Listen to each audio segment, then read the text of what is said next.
ये वर्णन करते हैं कि एकादशी व्रत को हरितोष व्रत कहते हैं। भगवान की प्रसन्नता के लिए, हरिजू की प्रसन्नता के लिए एकादशी व्रत रहा जाता है। प्रायः समस्त वैष्णवजन रहते हैं। जो रसिक जन प्रियाजू के चरणों के अनन्य हैं, उनका एक ही व्रत है, श्यामा श्याम की 8 पहर उपासना करते हुए अपने मन वृत्ति को श्यामा श्याम में समर्पित करना। यहाँ ज्ञान ध्यान व्रत कर्म जीते सब काहू में नहीं मोहि प्रतीति, रसिक अनन्य निशान बजायो एक श्याम श्यामा पद प्रीति। पर जो एकादशी व्रत रहते हैं परम धन्य है, वो हरितोष व्रत है। अब एकादशी व्रत का नियम क्या है और कैसे एकादशी व्रत का फल मिलता है, कई बार चर्चा हुई। बहुत सुंदर तस्मात् शास्त्रम प्रमाणम ते, शास्त्र प्रमाण के अनुसार श्री सनातन मुनि बोल रहे हैं, अथ ते नियमान वच्मि व्रते ह्रस्मिन् दिनत्रये, कास्यम मानुषम मसूरान्नम चणकांको द्रवास तथा शाकम मधुपरान्नम च पुनर्भोजन मैथुने, दशम्याम 10 वस्तूनि वर्जयेत वैष्णवः सदा। जिसे एकादशी रहनी हो और एकादशी का फल प्राप्त करना हो, उसको ये नियम पालन करना चाहिए। अथ ते नियमान वच्मि व्रते ह्रस्मिन् दिनत्रये, उसको 3 दिन, एक तो दशमी और एक द्वादशी और फिर बीच में एकादशी, उसको 3 दिन संयम में रहना होता है, तब बीच की एकादशी का उसे फल प्राप्त होता है। जिसे एकादशी व्रत रहना हो उसका नियम है कि दशमी के दिन कांसे के पात्र का त्याग करें। वैष्णव सिद्धांत है कि कभी जिसमें मांस बना उस रसोई का भोजन न ग्रहण करें। मसूर की दाल, चना की दाल, कोदों और कोई भी शाक, शहद, दूसरों का अन्न, दोबारा भोजन और मैथुन, ये दशमी के दिन त्याग दे। एक बार दशमी के दिन भोजन करे 24 घंटे में, क्योंकि एकादशी रहना है। कांसे का पात्र, जिस रसोई में मांस बना उसके भोजन का त्याग, मसूर की दाल, चना, कोदों, शाक, मधु अर्थात शहद और दूसरे के द्वारा दिया हुआ भोजन और दोबारा भोजन और मैथुन क्रिया, इनका दशमी के दिन कभी भी प्रयोग ना करें। इन 10 वस्तुओं से वैष्णव दूर रहे दशमी के दिन। फिर एकादशी के व्रत में, ये पीछे तो हम वर्णन कर ही चुके हैं, कहीं नहीं आया या कुटू का वो कचौड़ी पकौड़ी और सिंघाड़ा का हलवा और सब ये दुनिया के खीर और सब। ये एकादशी के दिन किसी भी तरह की गेम आदि क्रीड़ा ना खेले। जैसे अब आज व्रत है तो बैठे हैं अपना मोबाइल में गेम खेल रहे हैं, ऐसा कोई भी क्रीड़ा नहीं। द्वित क्रीड़ा, किसी भी तरह का गेम, ये सब खेल नहीं। द्वित क्रीड़ाम च निद्राम च तांबूलम दंत धावनम परापवादम पैशून्यम स्तेयम हिंसाम तथा रतिम कोपम हृत वाक्यम च एकादश्याम विवर्जयेत। एकादशी के दिन उपासक को चाहिए कि वो किसी भी तरह की क्रीड़ा, मनोरंजन बिल्कुल नहीं। चनिद्राम, नींद नहीं लेनी उसको, न दिन में न रात में, एकादशी व्रत। और प्रायः पुराने महापुरुषों ने ऐसा किया है। रामदास जी डाकोर के रात में जाते थे, रणछोड़ भगवान के यहाँ कीर्तन करते थे जाकर। तभी तो भगवान उनके कीर्तन पर, उनकी भक्ति पर रीछ कर गाड़ी में बैठकर उनके साथ आए थे। पूरी रात जगकर कीर्तन करना, और दिन में तो सोना ही निषेध है। द्वित क्रीड़ाम च निद्राम च तांबूलम, पान खाना निषेध है एकादशी को, बिल्कुल नहीं, जो व्रत रह रहे हैं। और दंत धावनम, वृक्ष से तोड़कर जो दतून की जाती है एकादशी के दिन नहीं। परापवादम, दूसरे की निंदा करना, चर्चा करना नहीं, अर्थात अधिकतर मौन व्रत धारण करे एकादशी के दिन। पैशून्यम, चुगली करना। स्तेयम, कोई चोरी करना। हिंसाम, वाणी से, शरीर से, मन से किसी को दुख पहुंचाना। रतिम, अर्थात भोग करना, मैथुन करना। कोपम, किसी के ऊपर गुस्सा करना। अनत वाक्यम, झूठ बोलना।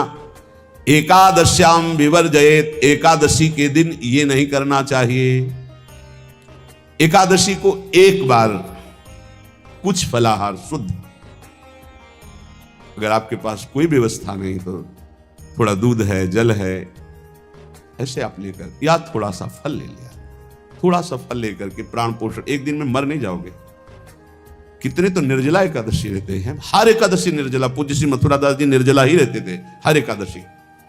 चलो भैया आपकी सामर्थ्य नहीं तो जल 2-4 बार ले लो, एक बार थोड़ा सा दूध और फल ले लो, चल जाएगा काम, प्राणों का पोषण हो जाएगा। ये आचरण न करे, एक बार कुछ आहार ले ले, वो भी शुद्ध भगवद अर्पित प्रसाद। फिर द्वादशी को काश्यम मांसम सुराम छौद्रम तैलम वितथ भाषणम व्यायामम च प्रवासम च पुनर्भोजन मैथुने अस्पृश्य स्पर्श मासूरे द्वादश्याम द्वादश त्यजेत। कांस के पात्र में द्वादशी को भी भोजन न पावे, जिस रसोई में मांस बनाओ उसमें आहार न ले, किसी भी तरह का नशा द्वादशी को न करे, शहद न पाए, तेल के बने पदार्थ न पाए, मिथ्या भाषण न करे और बहुत शरीर का व्यायाम न करे, बहुत थकावट वाले कार्य न करे, दोबारा भोजन न करे, एक बार द्वादशी को भी भोजन पवित्र, मैथुन न करे, जिसका स्पर्श नहीं किया जाता ऐसे पदार्थों का स्पर्श न करे, और मसूर की दाल न खाए। द्वादशी को जो इन नियमों का पालन करता है, दशमी द्वादशी ऐसे और एकादशी ऐसे, तब उसे एकादशी व्रत का फल प्राप्त होता है। जो इस पद्धति से एकादशी, ये जो मनमानी है सब नहीं, हर पदार्थ मिल जाएगा आपको फलाहार में, हर पदार्थ। हमको बताया गया कि आपको जो चाहो सब पदार्थ फलाहार का। अरे भाई हरितोष व्रत है तो हरि प्रसन्नता के लिए एक दिन भूखे रहने बहुत आनंद आता है। पहले भगवत कृपा से ऐसी गंगा जल पी करके कुछ दिन, फिर कभी कभी निर्जला एकादशी का भी आनंद। बड़े संन्यास मार्ग में थे तो बड़े संयम से सब शास्त्रीय पद्धतियों का निर्वाह होता था। उपासक को चाहिए कि इन नियमों से व्रत का अनुष्ठान करे, मनमानी आचरण न करे। सबसे प्रार्थना जो एकादशी रहते हो, हरितोष व्रत इसे कहते हैं, भगवान की प्रसन्नता के लिए रहा जाता है, रहना चाहिए। जो अपनी आचार्य परंपरा में है जैसे, जिनका सिद्धांत है, पर रहने का सिद्धांत ये श्री सनत कुमार जी वर्णन, श्री सनक जी महाराज, ये सनत कुमार जी वर्णन की। सनक जी महाराज कह रहे हैं, यदि भगवान का आश्रय नहीं, सत्संग नहीं है, तो इन 4 में से एक हो तो नाश कर देता, फिर चारों हो तो सर्वनाश हो जाता है। यौवनम धन संपत्ति प्रभुत्व विवेकता एकैपमप्यनर्थाय किमु यत्र चतुष्टयम। यदि सत्संग नहीं है, यदि भगवद आश्रय नहीं है, और खूब धन हो, जवान अवस्था हो, और बढ़िया पद मिला हो, प्रभुत्व चलता हो, और अज्ञान हो, फिर क्या कह रहा है? बोले ये चारों जहां मौजूद होते हैं वहां सर्वनाश का खेल शुरू हो जाता है। अगर इनमें से एक हो तो सर्वनाश करने में पर्याप्त है, और अगर चारों हो तो फिर क्या कहना है? यौवनम जवान हो, धन संपत्ति खूब रुपया पैसा हो, प्रभुत्व कोई पद हो, कोई अधिकार हो बड़ा, फिर अविवेकता और अज्ञानी हो, तो बोले एक नाश कर देगा, फिर चारों तो नाश ही कर देंगे। और अगर सत्संगी है तो ये चारों महान कार्य कर देंगे। क्या यौवनम जवान है, खूब दूसरों की सेवा, मेहनत पूर्वक धन संपत्ति कमाकर माता पिता की सेवा, परिवार की सेवा। ये माता पिता, हमारा वेद कहता है मातृ देवो भव, तैत्तरीयोपनिषद, मातृ देवो भव, पितृ देवो भव, आचार्य देवो भव, अतिथि देवो भव, यान्य नवद्यानि कर्माणि तानि सेवितव्यानि नो इतराणि, यान्यस्माकः सुचरितानि तानि तोयोपास्यानि नो इतराणि, ये के चास्माच्छेयाः सो ब्राह्मणाः तेषां त्वया स्नेन प्रश्वसितव्यं, श्रद्धया देयं अश्रद्धया देयं, श्रिया देयं ह्रिया देयं, भिया देयं संविदा देयं। वेद कहता है मातृदेवो भव, माता साक्षात हमारी भगवान है। देव हरि को कहते हैं, केशव देव जैसे कहा, हरि को कहते हैं गोविंद देव। मातृ देव, माता भगवान है। ए धिक्कार है उन पुत्रों को जो अपने माता के द्वारा पोषित किए हुए शरीर से हाथ उठाते हैं अपने माता पिता के ऊपर। नरक में तुम्हारी जो दुर्दशा होगी भोगोगे। एक हमको दिखाया गया दृश्य कि अपनी माता की कोख में लात मारता है, थप्पड़ मारता है, पिता बैठा है उसको लात मारता है, थप्पड़ मारता है, बाल घसीट कर गेट तक माता को ले जाता है। अब इनकी जो दुर्दशा होगी ये बोल नहीं पाएंगे, बता नहीं पाएंगे। ऐसी जगह मारा जाता है कि बस तलकते रहो, कुछ कह नहीं सकते, घोर नरकों की प्राप्ति होती। वेद कहता, तैत्तिरीयोपनिषद, मात्र देवो भव, ध्यान से सुन लो, सत्संग है, ये माता साक्षात भगवान है। अगर तुमने मारा वाह भर करके इसके आंसू गिरे, जितने आंसुओं की बूंद से भूमि के कण भींजेंगे उतने कल्प तक नरक भोगोगे। ध्यान रखना, तुम्हारा कभी यश, कभी कीर्ति, कभी श्री, कभी हिरी, ये कभी तुम्हारे उदय नहीं हो सकती। तुम्हारा सर्वनाश हो जाएगा अगर मां पे हाथ उठाया। पितृदेवो भव, पिता साक्षात भगवान है। देखो भगवान अवतरित हुए तो प्रात काल उठी कै रघुनाथा, मातु पिता गुरु ना वही माथा। आचार्य देवो भव, माता साक्षात भगवान है, पिता साक्षात भगवान है, आचार्य गुरुदेव साक्षात भगवान है। जो अपनी माता को, अपने पिता को दुख देता है, अपने गुरुदेव की अवहेलना करता है, उसका कभी मंगल हो सकता है? वो कभी सुख प्राप्त कर सकता है? वेद कहता है जो निर्दोष कर्म करते हुए धन कमाकर, कैसा कर्म? निर्दोष कर्म करते हुए धन कमाता है और उस धन से अपने बूढ़े माता पिता और गुरुजनों की सेवा करता है, जीवन धन्य है। धिक्कार है उस पुत्र को, धिक्कार उस जवानी को, धिक्कार है उस धन को, धिक्कार उस बुद्धि को जिसको ये सब प्राप्त होने पर भी अपने बूढ़े माता पिता को दर दर के भटकने के लिए विवश कर देते हैं, जो अपने बूढ़े माता पिता को कष्ट देते हैं। जहां वेद कह रहा है मातृ देवो भव, पितृ देवो भव, आचार्य देवो भव, अतिथि देवो भव, चार बातें कही। अतिथि देवो भव, अगर बिना परिचय के कोई आ गया, कह रहा भूखा हूं, भोजन पवा दो, भगवान पधारे हैं, हम कह रहे मत अंदर आने दो, गेट के बाहर पवा दो, तुम्हारा संशय पर उसे भूखा मत जाने दो। अतिथि देवो भव, जो निर्दोष कर्म करके अर्थ कमाकर अपने माता पिता गुरुजनों की सेवा करता है, उसी का जीवन धन है। पशुवत आचरण, मनुष्य शरीर प्राप्त करके राक्षस आचरण, राक्षसों की यही पहचान होती है। मां नहीं मातु, पिता नहीं देवा, साधुन ते करवा वही सेवा। तुम्हारे जो पुण्य है ना सब भस्म हो जाएंगे, आप खिलवाड़ मत समझो। वो विरक्त है, भले तुम्हें नौजवान दिखाई दे रहा है, वो शरणागत है, जो आचार्य ने मंत्र दिया वही गुरु परंपरा से चला रहा, वही मंत्र उसमें, आप उसको बोल रहे हमारे लिए कुर्सी डालो, पैंट शर्ट पहने हो कुर्सी डाल। हाँ, आप असमर्थ हो तो हाथ जोड़कर प्रार्थना कीजिए कि बैठने में हमारी टांग टूट गई है, हम बैठ नहीं पा रहे हैं, क्या व्यवस्था हो सकती है क्या? याचना इस कोटि की। आदेश, बाबा जरा कुर्सी लाना, तो बाबा तो कुर्सी रख देंगे, आप उनको तुम भिक्षुक समझते हो, सारे सुकृत तुम्हारे नष्ट हो जाएं। ये जो संतों के द्वारा दिए हुए आसन में अयोग्य पुरुष बैठ जाते हैं ना, इनके सारे सुकृत नष्ट हो जाते हैं। ये क्या समझते हैं? तुरंत आसन दिया जाता है, किसी आओ आसन को प्रणाम करके समेट कर रख दो, अगर आसन में बैठने की योग्यता रही। आसन में बैठने की योग्यता उसकी मानी जाती है जो सामने बैठा है, उस स्थिति का हो या उससे श्रेष्ठ हो। बहुत होश में ये बातें सत्संग में ही मिलती है और अन्यत्र नहीं मिलती। आसन बिछाने का मतलब तुम कोई महान नहीं हो गए हो, अपने में दैन्यता नहीं तो वैष्णव किस बात के? आसन ग्रहण वैसे ही बिछा हुआ है, उसके ऊपर आसन लगा हुआ है गुरुजनों के लिए, श्रेष्ठ जनों के लिए। आप आसन में बैठने के अधिकारी हैं। सत्कर्म के द्वारा कमाए हुए धन से मातृदेवो भव, पितृ, हम बार बार चिल्ला के कह रहे क्योंकि कलयुगी इन पुत्रों को अब समझ में नहीं आ रहा। जो बोओगे वही काटोगे। अगर आप अपने पुत्रों को शत अध्यात्म की शिक्षा देंगे और स्वयं अध्यात्म से चलेंगे तो तुम्हारा बुढ़ापा ठीक से जाएगा। नहीं, बुढ़ापा बहुत मुश्किल से कटता है, बहुत मुश्किल से। हाँ, हमें कई दृश्य देखने को मिलते हैं।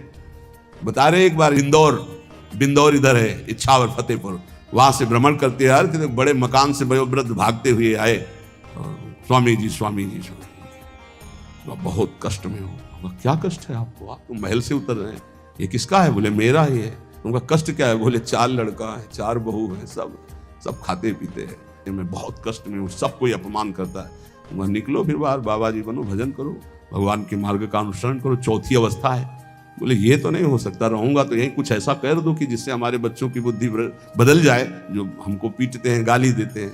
हमको वो जादू तो हम जानते नहीं, और चल पड़े। और बड़ा अंदर से चिंतन हुआ कि जीव कितना आसक्त है। उन्हीं पुत्र परिवार घर में, अब बुढ़ापे का समय है, चौथी अवस्था में अगर घर ही में रह के भजन करो तो झंझट नहीं होगी। जो मिले जैसे मिले जीवन यापन करो, भजन करो, लेकिन प्रभु से मतलब नहीं। तो जितने भी जवान भाई बहन सुन रहे हैं, आप अपने माता पिता को, यहां हमारा वेद कहता है मातृ देवो हो, माता भगवान है, पितृ देवो हो, पिता हमारा भगवान है। धर्म के द्वारा कमाए हुए धन से माता पिता की सेवा करो। दूसरे दोषयुक्त कर्मों का कभी आचरण मत करो। यन्नस्माकं सुचरितानि तानि तोयो पापाश्यानि नो इतराणि। सुंदर आचरण करो जो महापुरुषों के द्वारा विधान किए गए हैं, पाप आचरण कभी मत करो। हमारे आचरणों में से एक भी ऐसा आचरण नहीं होना चाहिए जो दूसरे को दुखी करके धन संपत्ति लेने वाला हो। वेद कहता है पापाचरण किया और आपको गड्डी पकड़ा दी, आप निर्दोष को दंड दे दिए और दोषी को धन के कारण मुक्त कर दिए। अब आपके परिवार में जो तांडव मचेगा वो झेल नहीं पाओगे, चाहे कोई भी हो। बहुत ध्यान से सुनना, ये सत्संग है, ये शास्त्र है। जो अधर्म पूर्वक दूसरे के द्वारा दिए हुए धन से गलत निर्णय करता है, दोषी को मुक्त करता है और निर्दोष को दंड देता है, उसको दुखिया को न सताइए, दुखिया देगा रोए। जब दुखिया के मुखिया सुने तब तेरी गति क्या होए। मर्सिडीज गाड़ी में भून जाओगे भुट्टे की तरह अंदर, कोई सांस लेने की जगह नहीं मिलेगी। कैसे? आगे से गाड़ी में किसी कारण आग लग गई, चलती गाड़ी में। अब आजकल सब रिमोट का सिस्टम होता है, वो तार जल गए जिनसे गेट खोला जाता है। अब गेट लाख लोग हैं आसपास, कोशिश कर रहे हैं, ना गेट खुल रहा है ना शीशा टूटा, भम मचा हुआ है। चीखते हुए अंदर एक एक परिवार का सदस्य भस्म हो रहा है। क्यों? किसी के परिवार को उजाड़ा तुमने, किसी के निर्दोष की तुमने दंड विधान किए हैं, पापाचरण किए, वो भोगना पड़ेगा। इसीलिए बार बार तुम्हें भयावह शब्दों से कहते हैं कोई तुम्हें दंड नहीं देगा, तुम्हारे कर्म हर समय तुम्हारी खोपड़ी में सवार हो, वही तुम्हें दंड देंगे। इसलिए हमारा वेद कहता है यन्यस्माकः सुचरितानि तानि तोयो पापास्यानि नो इतराणि। जिसमें महापुरुष विधान किए हैं कि ये आचरण करो वो सुकृत है, और जिसे मना करते हैं ऐसे पापाचरण मत करो, कभी दूसरे का अहित मत करो। जो कोई भी हमसे श्रेष्ठ गुरुजन है उनका आदर करो, उनको आसन दो, उनको विविध पदार्थों से सुख पहुंचाओ, विश्राम कर लेने के बाद वार्ता करो। श्रद्धा पूर्वक माता पिता गुरुजन अतिथि इनकी सेवा करना परम धर्म है।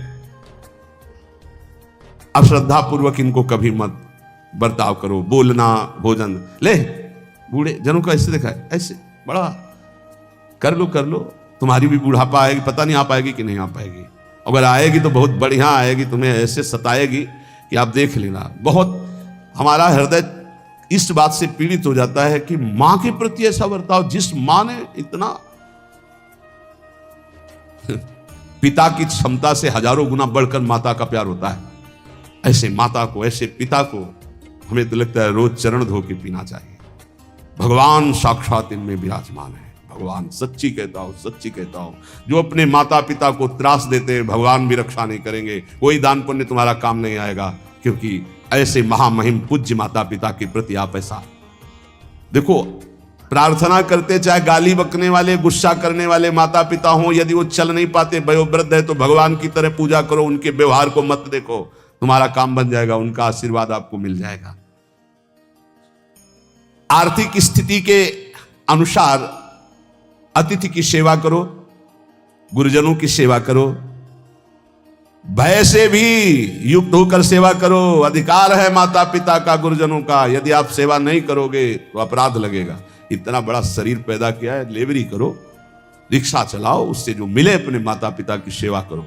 तो यहां कह रहे कि ये चार अगर आपके पास हैं, इनका सदुपयोग नहीं हो। यौवनम धन संपत्ति प्रभुत्वम अविवेकता एकैपमप्यनर्थायम किमु यत्र चतुष्टयम।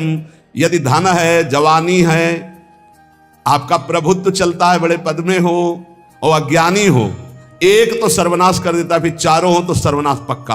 और यदि कहीं भगवान का आश्रय मिल जाए, संत जनों, तो ये परम मंगलदायक है। अविवेक विवेक में बदल जाता है। जो धन है इसकी तीन गतियां बताई गई हैं। दान भोग विनाशश्च रायः शूर्गतस्त्रिधा। तीन गति होती है, एक दान और एक स्वयं भोग करना, और अगर नहीं किया तो सर्वनाश, वो नाश को ही प्राप्त हो जाएगा। गांव के कंजूस जनों के धन दीवालों में निकलते हैं, मटकी में बंद बंद करके दीवाल में पैक कर दिया और मर गए। अब दीवाल में नहीं, अब लॉकर में है, बैंक में है। कितने हैं? बोले इतने करोड़। कभी ना तो धर्म किया ना दान किया, कंजूस रात दिन उन्हीं रुपए का चिंतन किए, मर गए। 1 रुपए का भी कभी सतमार्ग में प्रयोग नहीं किया। कह रहे दान भोग विनाशश्च, 3 गतियां हैं, दान या स्वयं भोग कर लो और या विनाश हो जाएगा। तो सो धन धन्य प्रथम गति जाकी, वो धन धन्य है जिसकी प्रथम गति क्या? दूसरों को सुख पहुंचाने में लगा। अस्पताल में दे दिया, गरीब लोगों की औषधियों के या भूखी गौओं के उदर पोषण में, या संत महात्माओं के निवास या वस्त्र या भोजन, ये सब उत्तम गतियां हैं। अगर ये नहीं किया तो चलो घर में ठाकुर जी विराजमान करो, स्वयं बढ़िया भोग लगाओ, पाओ, परिवार को सुखी रखो, इतने कर लो। वैसे सो धन धन्य प्रथम गति जाकी, प्रथम तो है दान, फिर दूसरा स्वयं चलो उपयोग कर लो धार्मिक धर्म पूर्वक अपने परिवार का।